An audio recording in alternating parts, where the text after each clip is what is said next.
ان 4 علامتوں کو سامنے رکھ کے دیکھیں کہ ہمارے اندر عملی منافقت کتنی بھری ہوئی ہے۔ فرمایا کہ جب بات کرے تو جھوٹ بولے۔ اب بات کرنے میں جھوٹ بولنا کتنا عام ہے۔ فرمایا جب وعدہ کرے تو وعدہ خلافی کرے۔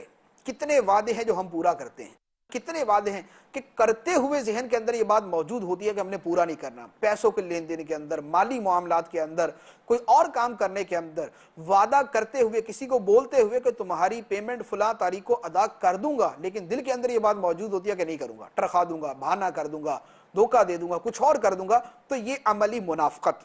تیسری بات کہ جب اس کے پاس امانت رکھی جائے تو خیانت کرے۔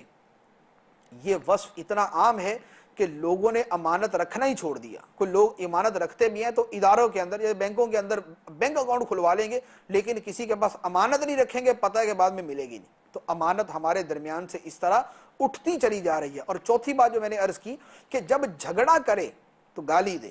جھگڑے کے اندر گالیاں دینا کتنا عام ہے، اس کو ہر وہ شخص جانتا ہے جو گلی محلے کے اندر رہنے والا، جو لوگوں کے درمیان اٹھنے بیٹھنے والا ہے، کہ بعض اوقات بڑے مہذب نظر آنے والے جب لڑائی جھگڑے کے معاملے میں ملوث ہوتے ہیں تو ان کی زبان سے گالیوں کی وہ بچھاڑ نکلتی ہے کہ جیسے معاذ اللہ گٹر سے پانی ابلتا ہے۔ اس قدر روانی کے ساتھ اتنی فحش اور اتنی گندی گالیاں دیتے ہیں۔ تو جو جھگڑا کرے اور گالیاں دے، سرکار دو عالم صلی اللہ تعالیٰ علیہ وسلم فرماتے ہیں کہ وہ منافق ہے، یعنی اس کے اندر عملی منافقت کی ایک صورت پائی جا رہی۔ اس کے بعد اللہ عز و جل ارشاد فرماتا ہے فی قلوبہم مرض فزادہم اللہ مرضا ولہم عذاب علیم بما کانوا یکذبون۔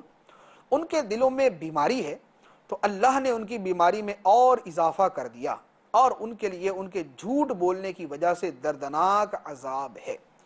یہاں پر منافقین کے دلوں میں بیماری کا تذکرہ فرمایا۔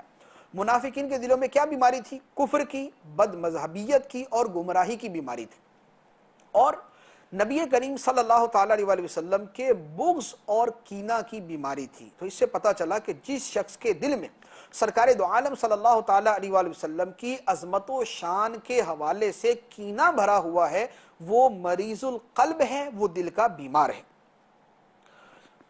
پھر اسی آیت مبارکہ سے ایک اور بات پتہ چلی کہ جس طرح ظاہری بیماریاں ہوتی ہیں اسی طرح باطن کی بھی بیماریاں ہوتی ہیں، کیونکہ یہاں فرمایا کہ ان کے دلوں میں بیماری ہے۔ تو دل کی بیماریاں کفر ہے، شرک ہے، بد مذہبی ہے، اسی طرح اور بہت ساری